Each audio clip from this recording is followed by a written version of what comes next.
You're listening to an Airwave Media Podcast. Hello, Saver.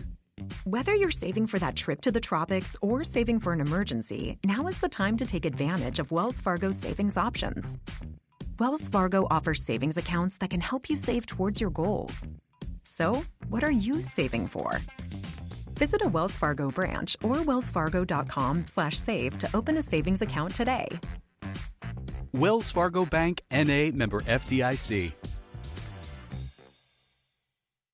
The dark web can be like a restaurant for identity thieves. Hi, ready to order? I'll have the driver's license number. Great, that comes with a home address or a birth date. Ooh, both, please. It can be dangerously easy to steal your identity. LifeLock by Norton makes it easy to help protect yourself.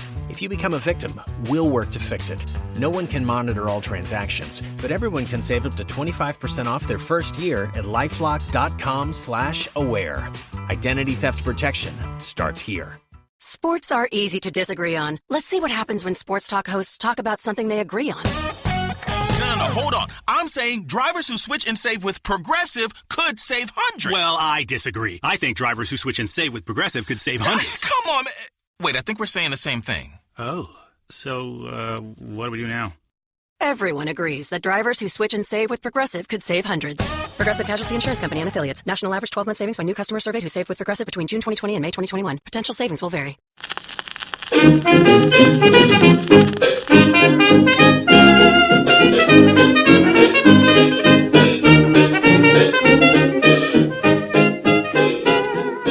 Hi everybody and welcome to Who Did What Now, the history podcast that's not your history class, with me, your host, Katie Charlwood, history harlot and reader of books.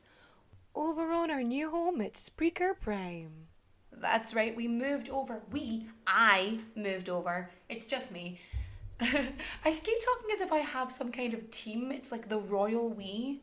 You know what I mean? But I don't have a team. It's just me. All on my own some. It would be handy to have a team because, oh my goodness, I'm so busy. I am so busy. My brain is about to melt out of my ears and drip like lumpy custard. So that's not fun.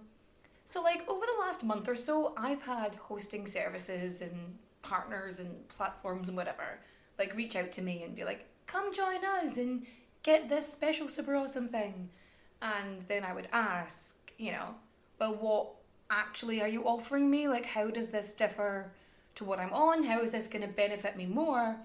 It just didn't make sense to me. Why would I move if you're not going to be any better than the place I'm already on?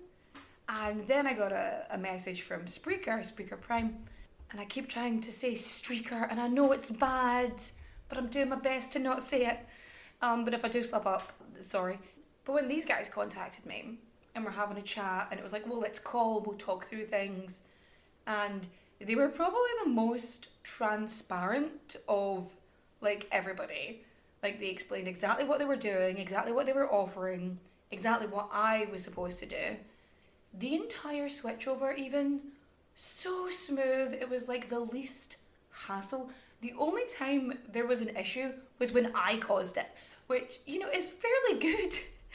I'm so sorry to the people that had to deal with me. But yeah, it was good. It was good, and I'm really, really happy where I am. It's actually working out better for me in so many different ways. I cannot recommend this enough.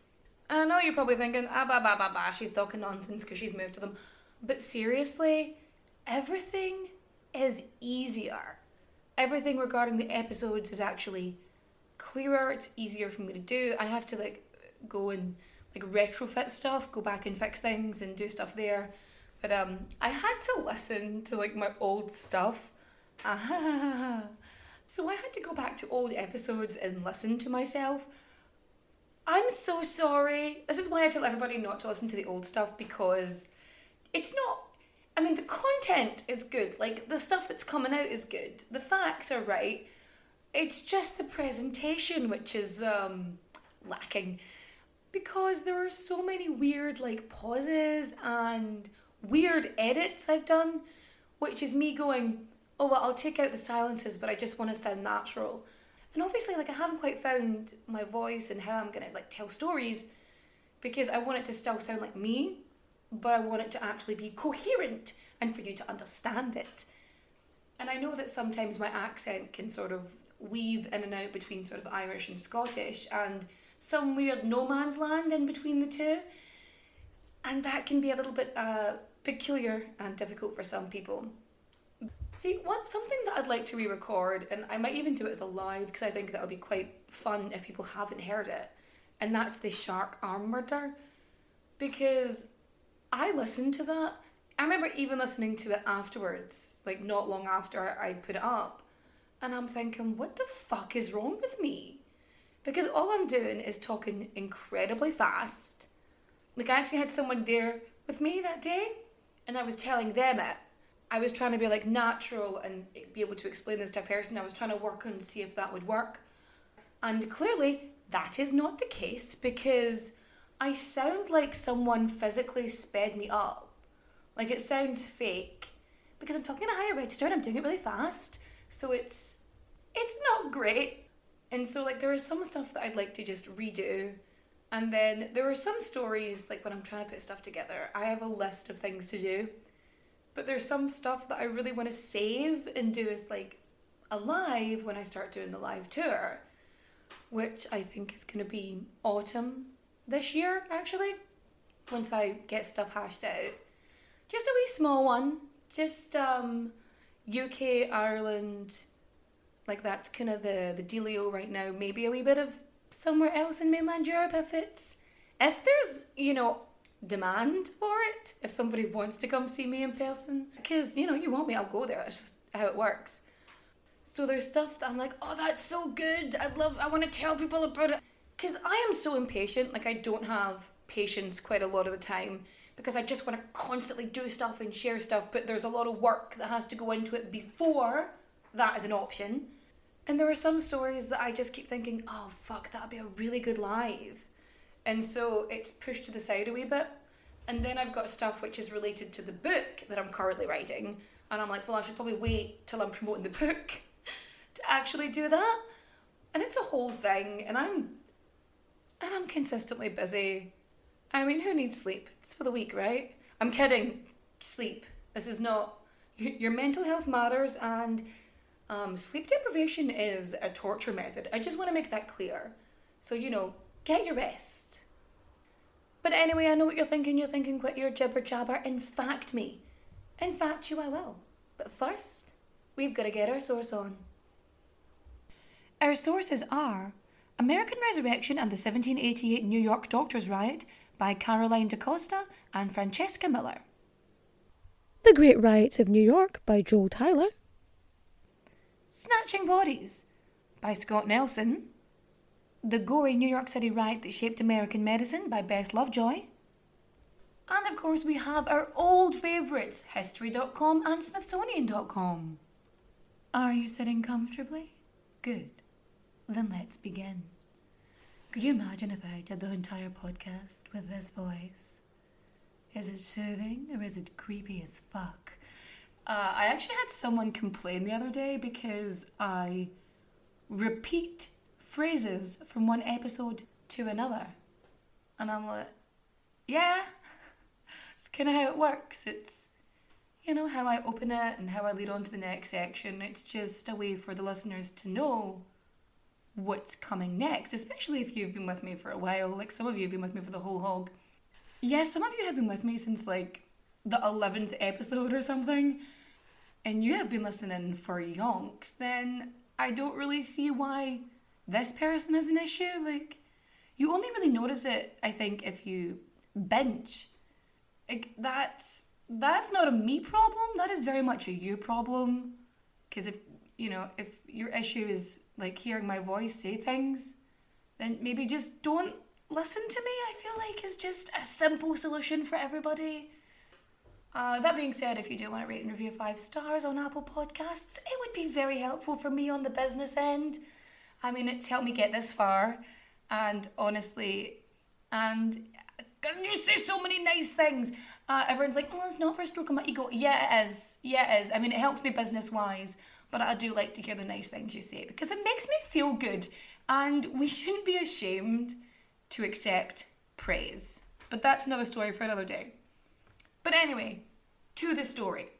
18th century America, 1788, we are, 5 years after the war, Revolutionary War, War of Independence? I forget what it's called, and also I'm not great with dates most of the time. And you're probably thinking, you're a social scientist who specialises in history, but you're not super great on dates. I know, it's a burden and a curse. But, so America as we know it is the equivalent of a newborn baby. And because old habits die hard, it had lots of customs and traditions and beliefs which sort of trickled down from its, previous ruler, Britain. And because of this, resurrectionists and then physicians by osmosis were not thought of too well back in the day. During this time, countries were, pretty fucking religious, to be honest with you. And you can see this running through the everyday lives of, people in general. And one of the weird things that was passed on was the belief that dissecting the body, doing anything to the body after death, would basically make their bodies mangled on Judgment Day. They were worried they would get to the pearly gates and their bodies would all be flibbity-flobbity, broken and cracked and just no good. And another wee theory that some of them had was that by cutting the body and sort of dissecting it and doing stuff like that you were actually letting the soul escape. It wasn't being preserved, so it wouldn't be able to pass over properly.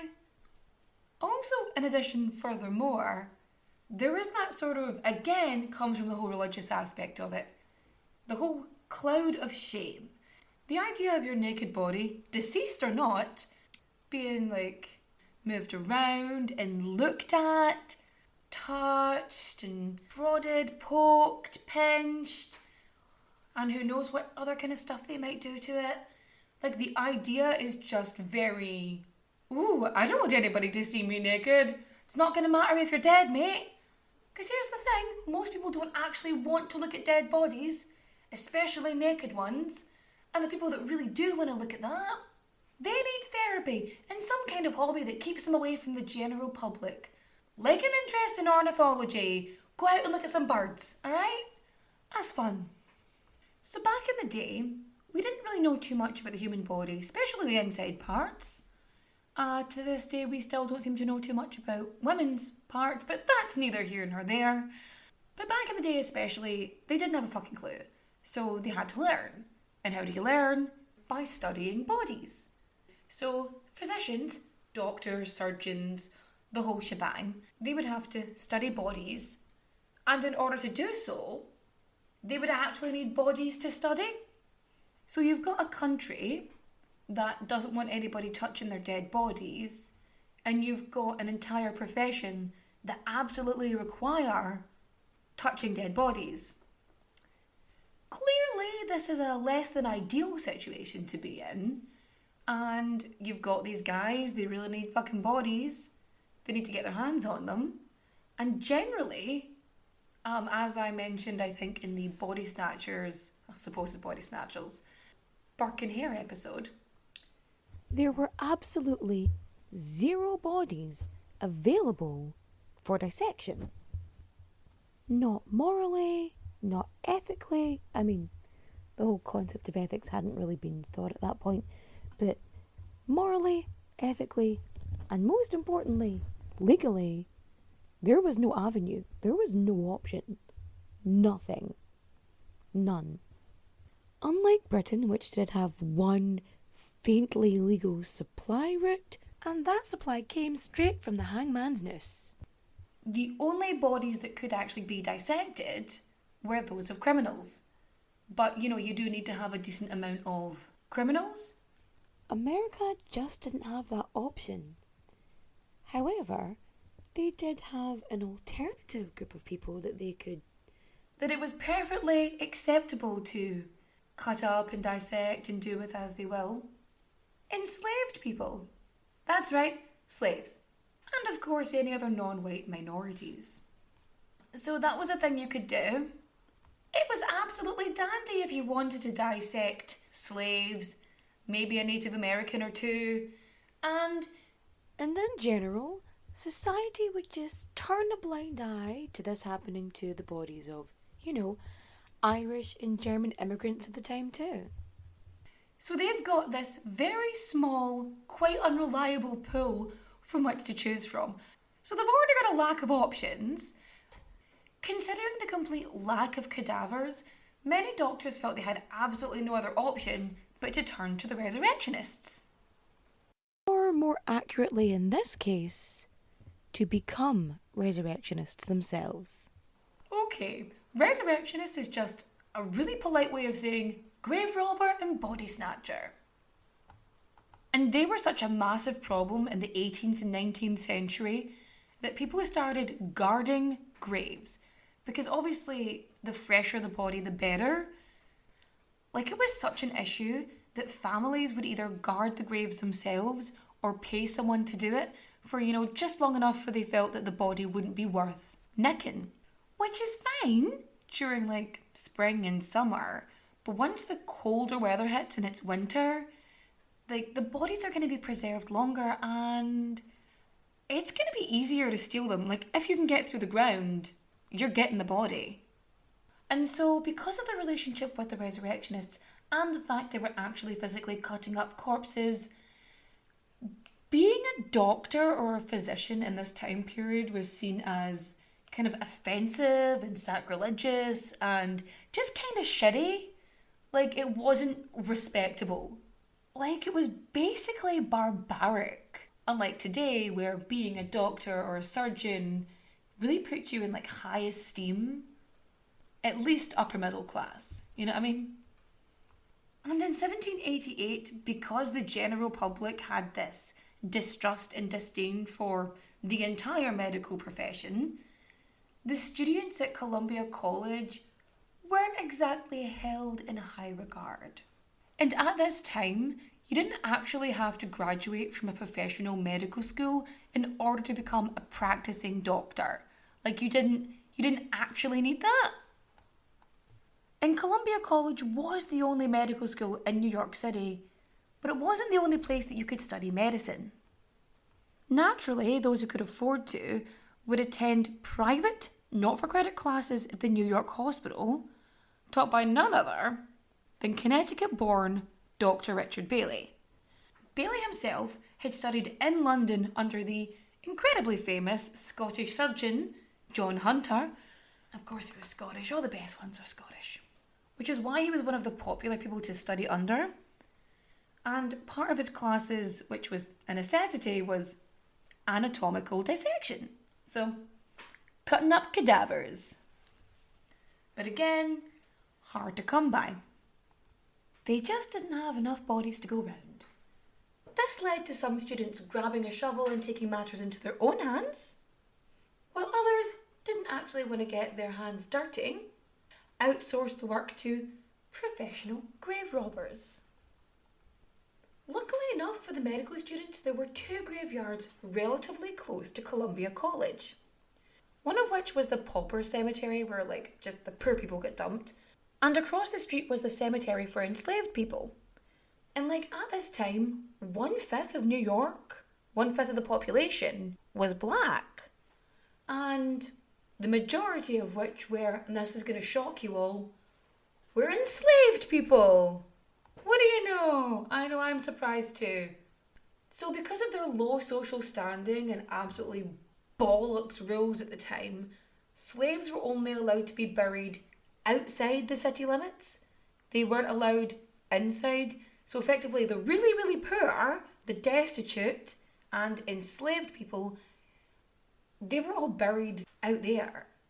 I mean, at least the paupers, for the most part, got one person to a grave, whereas in the other graveyard, they were piling in a couple of bodies to a grave at a time. So because of its proximity to the college and the fact that it was full, and because it was filled with the people that society deemed less than, if they deemed them as people at all, that doctors and medical students and other resurrectionists were like, it's fine, this is a completely acceptable thing to do. Abso-fucking-lutely. Fuck off. Anyway, when it came to body snatching, the idea was the fresher, the better. Because at that point, they didn't have any kind of way to preserve an entire body. That just wasn't an option for them. So, again, They really needed them fresh before decomposition sets in.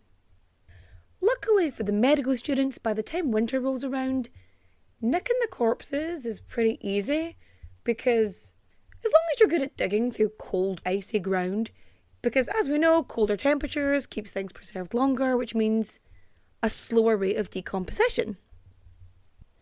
That being said, the winter of 1787 leading into 1788, the medical students start really kicking the arse out of it and just start plundering a fuck ton more. Like, they are stealing so many bodies from the black graveyard that they're being noticed. At one point, a group of freedmen catch them stealing bodies from the black cemetery, and they're like, fuck this for a game of soldiers, this isn't on. Who, on the 3rd of September 1788, petitioned the Common Council to basically do something about it. So they complained that young gentlemen in this city who call themselves students of the physic, under cover of night, and the most wanton sallies of excess, dig up bodies of our deceased friends and relatives of your petitioners, carrying them away without respect for age or sex. What's interesting is they're not actually asking the council to stop the body snatching and the grave robbing. All they're doing is asking that it's done with some level of respect and dignity. What ethical and righteous action does the council do? Do they station people at the graveyards to stop the robbing from happening? Do they organise a way in which the bodies can be exhumed with dignity? Do they give the physicians and the doctors a wee slap on the wrist? No, they do sweet fuck all. Not a drop, nothing. They just ignore it. Because what does it matter if they're dissecting the bodies of the poor and the disenfranchised? That's... It's not until 18 days later, when it's reported that a body of a white woman is stolen from the Trinity churchyard, that any sort of grumblings in the general populace begin. Being a part of a royal family might seem enticing, but more often than not, it comes at the expense of everything else, like your freedom, your privacy, and sometimes even your head.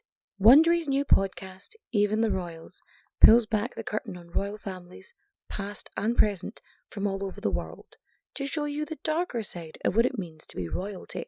From icons like Grace Kelly, Oscar-winning actress turned Princess of Monaco, who the world saw as the ultimate good girl. She mastered playing a happy wife and mother, but beneath it all, she was desperately lonely.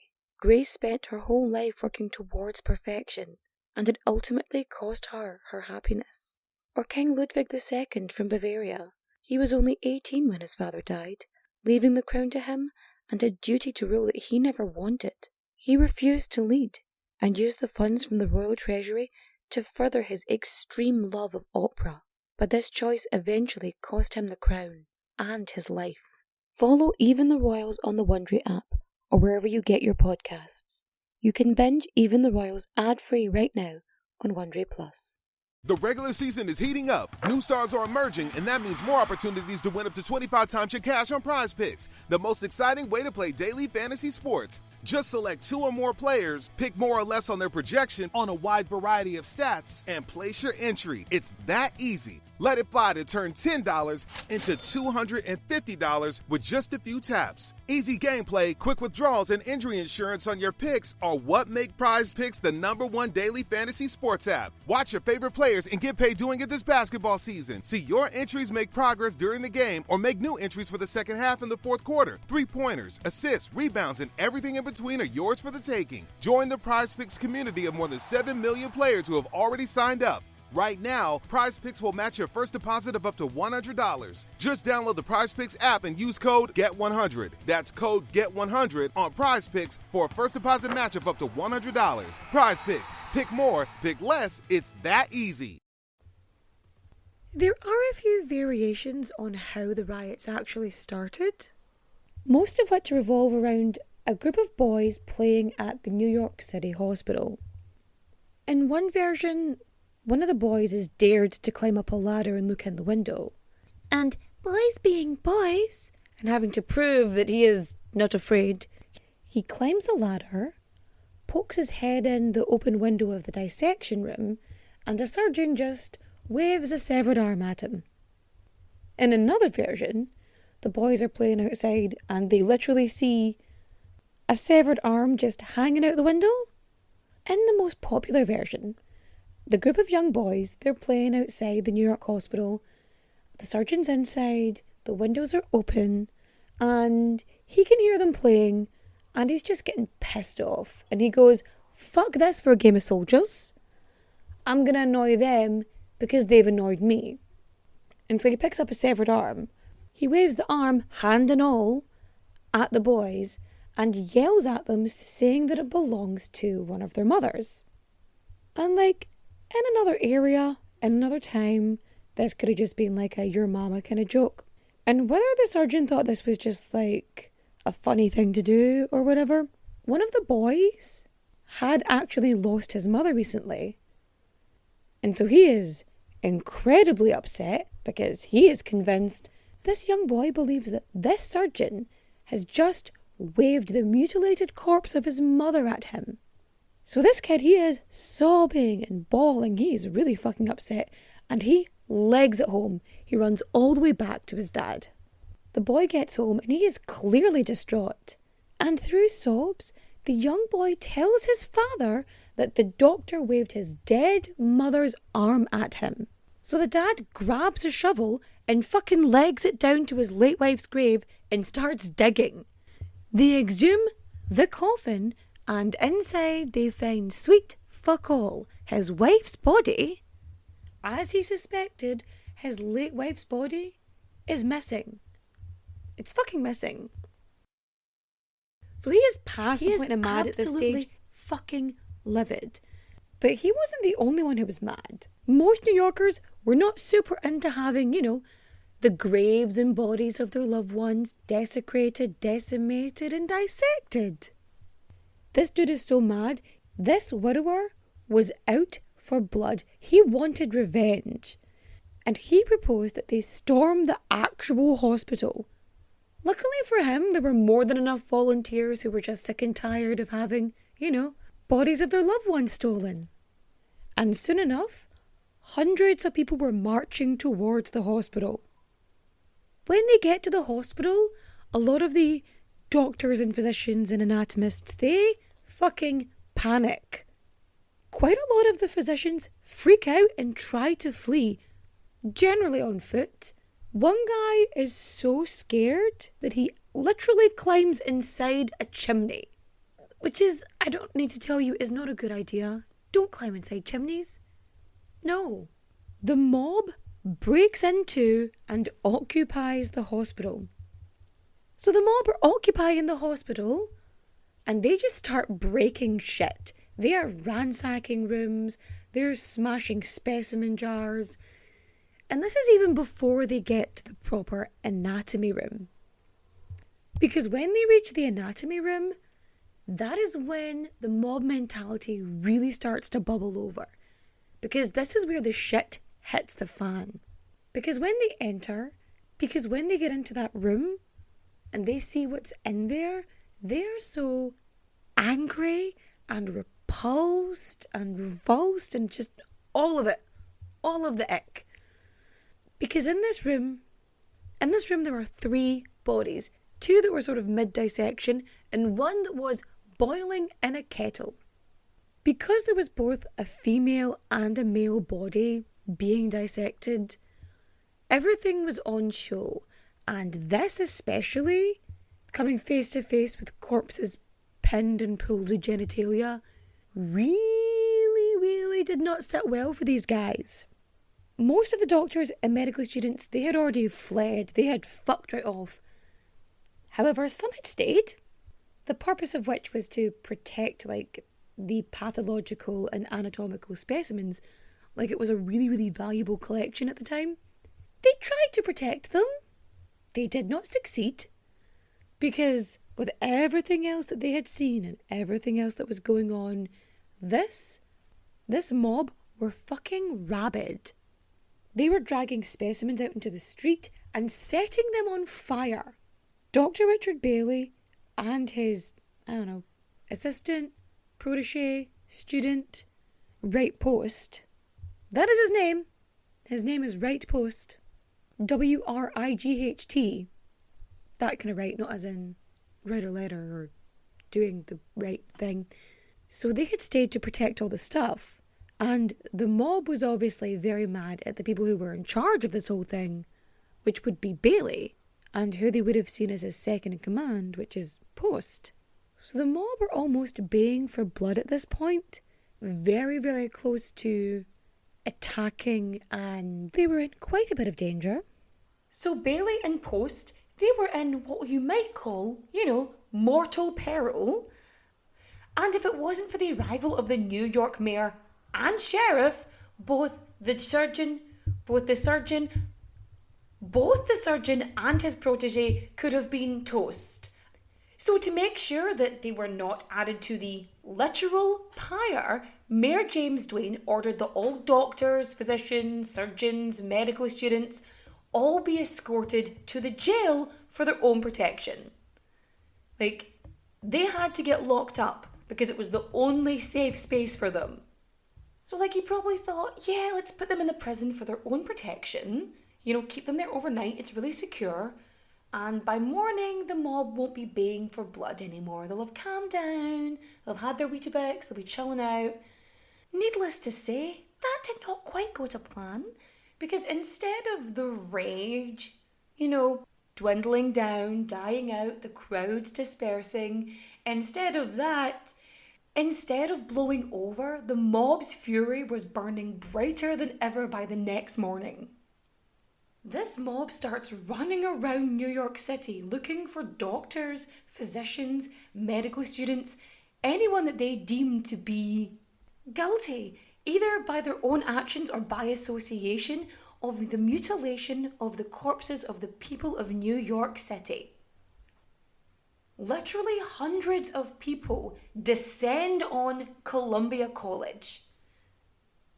And as they surround the building, their numbers grow. Their mass gets massive. There are thousands of people, thousands of really fucking angry people. Their blood is boiling and they are out for blood. The longer the crowd waits, the angrier they become. And who shows up?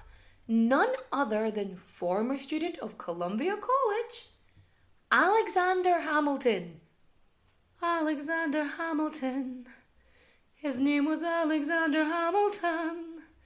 There's a million things he hasn't done, like stop this mob, stop this mob.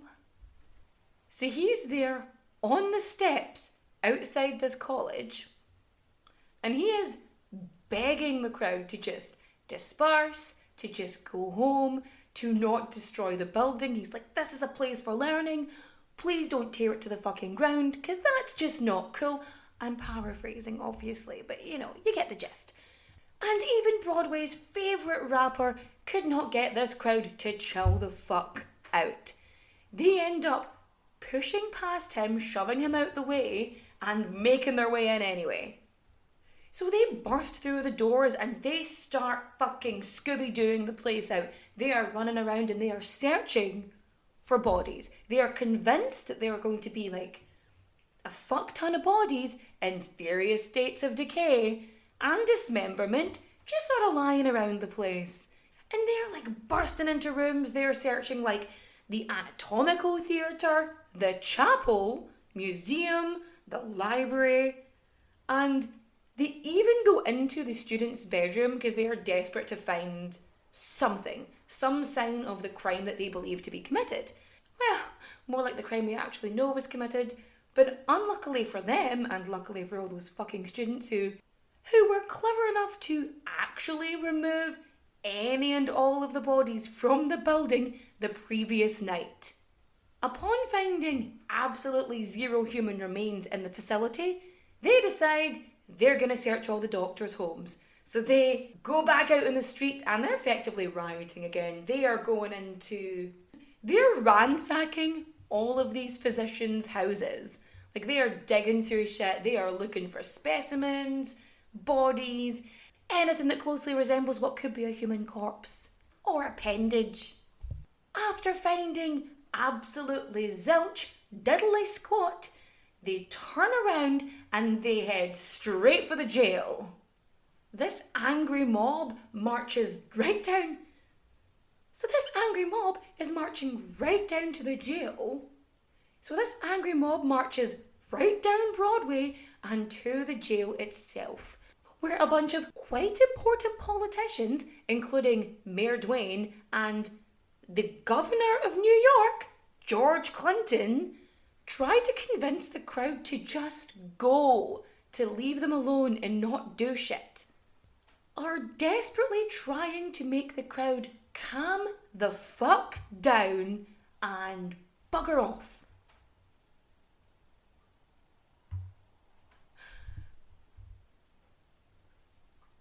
Now, I'm sure you can tell that with the previous interactions that we've had with this particular group of people that is probably not going to be on the cards.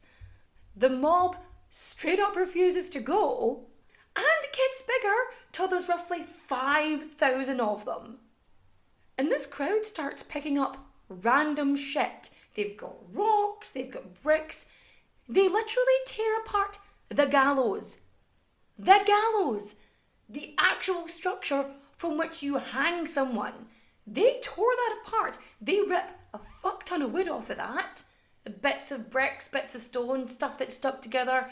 Anything they can get their hands on, and they just start lugging it at them. They start attacking the jail. They're throwing rocks, they're fucking whacking people with big fucking hunks of wood. And they were like making demands and shouting shit like, "Bring out your doctors, we want the doctors." Arg and boo and other shit. This is a full-scale riot. Windows are being smashed. Projectiles are coming in from all angles. Inside the jail, medical students are acting like this is a game of deadly dodgeball. They've got bricks and rocks coming at them and they're picking them up and fucking lugging them back. Like, defending themselves. They're climbing over broken glass from the windows. They're trying to escape. They're trying to fight back. It's not looking good for them. One of the rioters actually makes it inside, but once he gets through the broken window, a guard just fucking kills him. He's like, nope. Naturally, this did not improve the mood of the rest of the rioters. It kind of, made them worse, because of course it does. Because the situation is just getting worse and fucking worse, the governor calls in the militiamen, right? So yeah, the militia had been called in, but they were ordered not to fire. They were told just to kind of be an ominous presence, more like a warning, because, prevention is always better than cure. See, that was fine up until John Jay, the Secretary of Foreign Affairs, fucked in the head with a rock. And then the Revolutionary War hero, General Baron von Steuben, got walloped with a brick. And because, politicians and heroes are getting fucking smacked and whacked, the militia were absolutely like, fuck this for a game of soldiers, and just started firing upon the crowd. The militiamen's muskets were ready to go. So they open fire and then just more chaos ensues. Shooting, fighting, bludgeoning, choking probably. Lots of physical brutality, resulting in at least 3 rioters and 3 militiamen losing their lives.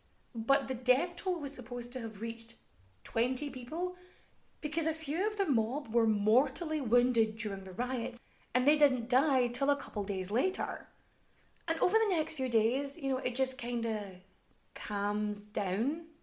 This was due to a couple of factors, one of which being that the armed militia were actively patrolling the streets, the second being that people of the city, the other being that people of the city were going around and inspecting and protecting the graves of their loved ones.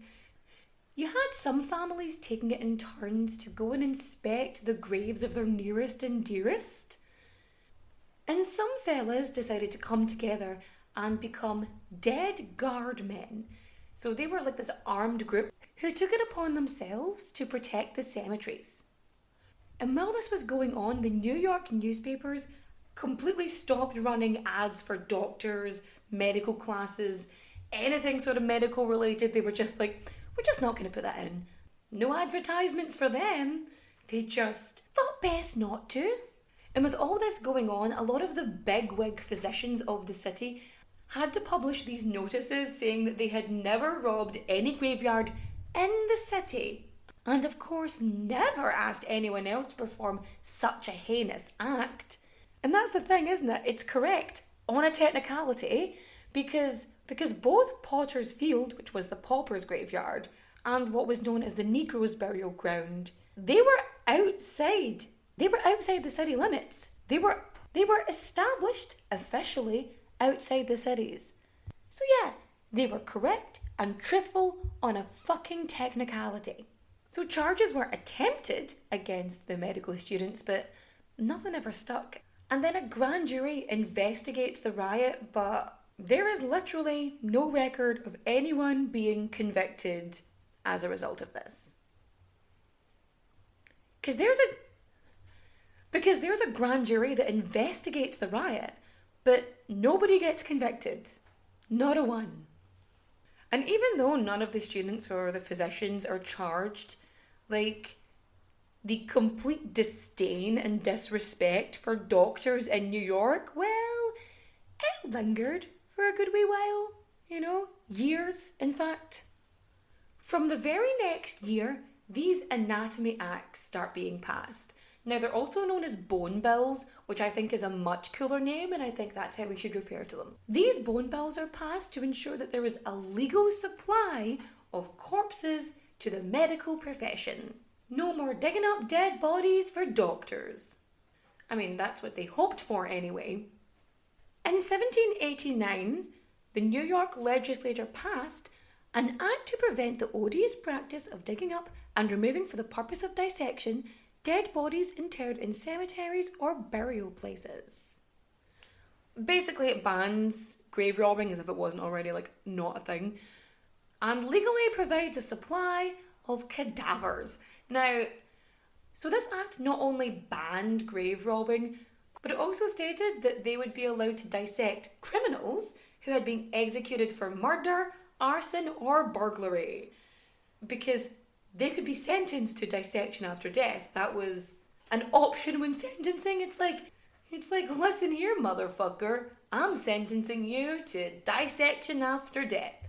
Meaning that if somehow scum like you manages to make their way to the pearly gates on Judgment Day, you're not going to get through because your body going to be in bits. Which is, I know, feels a wee bit petty, but that's neither here nor there. Now, in theory, this is a good idea. But again, too many doctors, not enough bodies. And did they expect doctors to literally be lining up beside the gallows with a scalpel in hand I'm ready? I mean, I feel like that's a wee bit traumatizing for the people about to meet their maker. Imagine being sentenced to death and you're on the gallows, they're about to put the noose around you, and what do you see but a bunch of fucking doctors lining up the scalpel in hand, ready to fight each other so they can cut up your body when they're done. Ready to fight each other for the opportunity to cut up your corpse after a short drop and a sudden stop. That feels unnecessarily traumatizing. Because I'm feeling if you stole a wee bit of gold or you burnt down a barn or something, I feel a bit harsh. But anyway, needless. So yeah, while this was great in theory, back in the land of reality, there's still not enough bodies to go round. It's all supply and demand. And at this point, most places just turned to resurrectionists. They would not go down to the graves themselves to do it anymore. It wasn't worth the risk. So they needed the bodies, but they had to be careful about it. Basically, everybody starts paying resurrectionists. They were at least trying to be discreet, But here's the thing. Scandals related to dissecting bodies and grave robbing, they continued up until the 20th century before they sort of disappeared into the ether. Because at one point, because it got to the point where people just started donating their bodies to medical science, and there was so much people already knew because of the previous dissections and stuff, so they weren't really needed as much. The demand was much lower, you know? So the billbones weren't the only things to come out of the doctors' riots in the States, because they also led to the earliest medical licensing system in the colonies, meaning that if you wanted to be a doctor, then you had to get an apprenticeship with a respected physician or attend 2 years of medical school. On top of this, you had to pass this rigorous government exam, meaning that you couldn't just go to a school for a couple of years and be like, I'm a doctor now. You had to actually pass an exam, because you didn't have to do that before. There was no real criteria other than learn some shit and then put up your sign. And as a general rule, I feel like if anyone's going to be practicing medicine, being able to pass an exam about practicing medicine is generally a good idea. That, my friends, was the 1788 Doctors' Riot. What have we learned today?